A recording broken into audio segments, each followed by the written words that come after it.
তুমি কি কখনো এমন কোনো রাত কাটিয়েছো যেখানে তুমি শুয়ে আছো বিছানায়, চোখ বন্ধ, কিন্তু মাথার ভেতর চলতে থাকা চিন্তাগুলো শব্দ থামছে না? কালোকে এই কথাটা বলা উচিত ছিল না, ও কেন আমার সাথে এমন করলো, যদি আমি ব্যর্থ হই, যদি, কেন, হয়তো, এই তিনটে শব্দই আমাদের সবচেয়ে বড় শত্রু। চিন্তা করা খারাপ না, বরং ভালো, কারণ চিন্তা থেকেই আসে আইডিয়া, প্ল্যান, সলিউশন। কিন্তু যখন সেই চিন্তা আমাদের নিয়ন্ত্রণ করতে শুরু করে, তখন আমরা একটা ছোট্ট ভুল নিয়ে ঘন্টার পর ঘন্টা ভাবতে থাকি। আর সেই চিন্তাই ধীরে ধীরে ওভার থিঙ্কিং হয়ে যায়। যেখানে চিন্তা থামানো দরকার, সেখানেই আমরা তাকে আরও বড় করতে থাকি। আমরা এমন সব জিনিস নিয়ে চিন্তা করি যেগুলো কখনো ঘটেই না। আমরা এমন পরিস্থিতি বানিয়ে ফেলি যেগুলোর মধ্যে কোনো অস্তিত্ব নেই।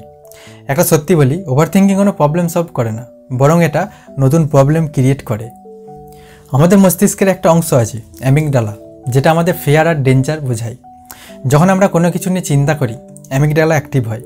কিন্তু ওভার থিঙ্কিং করলে এটা ক্রমাগত ওভার অ্যাক্টিভ থেকে যায়, যা আমাদের স্ট্রেস হরমোন বাড়িয়ে দেয়। ফলে আমাদের শরীর ভাবে আমি বিপদে আছি। তখন হৃদস্পন্দন বেড়ে যায়, ঘুম আসে না, মন খারাপ লাগে, আর মনে হয় সব কিছুই গোলমাল। এটা আসলে এক ধরনের মেন্টাল অ্যাডিকশন। আমরা যেভাবে ফোন স্ক্রল করি অভ্যাসবশত, তেমনই মস্তিষ্ক চিন্তা করে অভ্যাসবশত, যদিও সেই চিন্তার কোনো দরকার নেই। আজ আমরা নিজের মনকে নিজের শত্রু বানিয়ে ফেলেছি।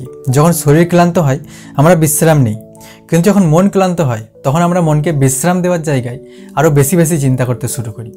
আর এই জায়গাটাতেই আমরা হারতে থাকি। আমরা ভাবি আমি কন্ট্রোল করছি আমার চিন্তা, কিন্তু আসলে চিন্তাই আমাদেরকে কন্ট্রোল করছে। রিয়ালিটি হচ্ছে 95% চিন্তা যেগুলো আমরা করি সেগুলো কখনো সত্যি হয় না, কিন্তু আমরা তাও তাদের মাথার মধ্যে রিহার্স করি, যেন আমরা ভবিষ্যতের কোনো দুর্যোগের প্রস্তুতি নিচ্ছি। আমরা ভুলে যাই জীবনে একটা টু ডু লিস্ট না, এটা একটা মুহূর্ত যা এখনই বাঁচতে হবে। একটা ছোট উদাহরণ দিই, তুমি একটা নতুন কাজ শুরু করতে চাও। ধরা যাক একটা ইউটিউব চ্যানেল খুলবে বা ছোট ব্যবসা শুরু করবে। তুমি ভাবলে যদি কেউ দেখে হাসে, যদি আমি ফেল করি, যদি কেউ কমেন্টে বাজে কথা লেগে, এইসব ভাবতে ভাবতে তুমি কোনো কাজই আর শুরু করতে পারো না।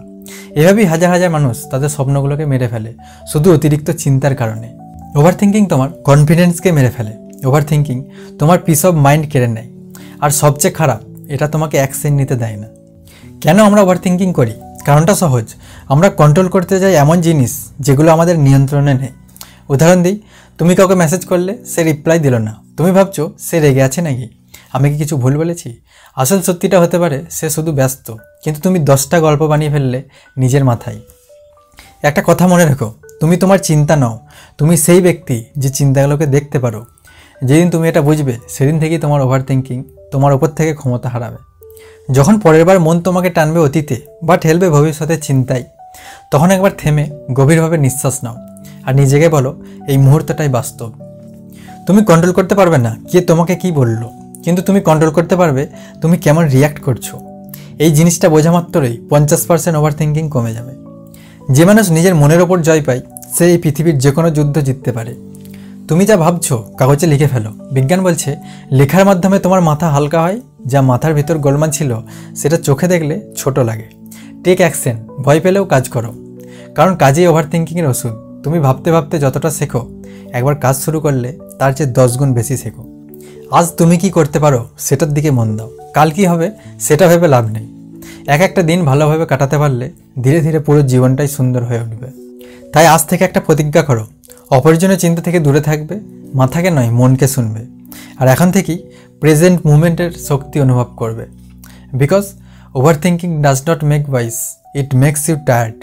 তোমার মাথার ভেতরের আওয়াজটা থামবে না যতক্ষণ না তুমি নিজে বলবে এনাফ। এবার নিজেকে একটু নিঃশব্দে বাঁচতে দাও। ওভার থিঙ্কিং কোনো সমস্যা না, এটা একটা অভ্যাস, আর অভ্যাস বদলানো যায়। তুমি যদি আজ সিদ্ধান্ত নাও আমি ভাববো না, আমি করব, তাহলে আজ থেকেই তোমার জীবন বদলাতে শুরু করবে।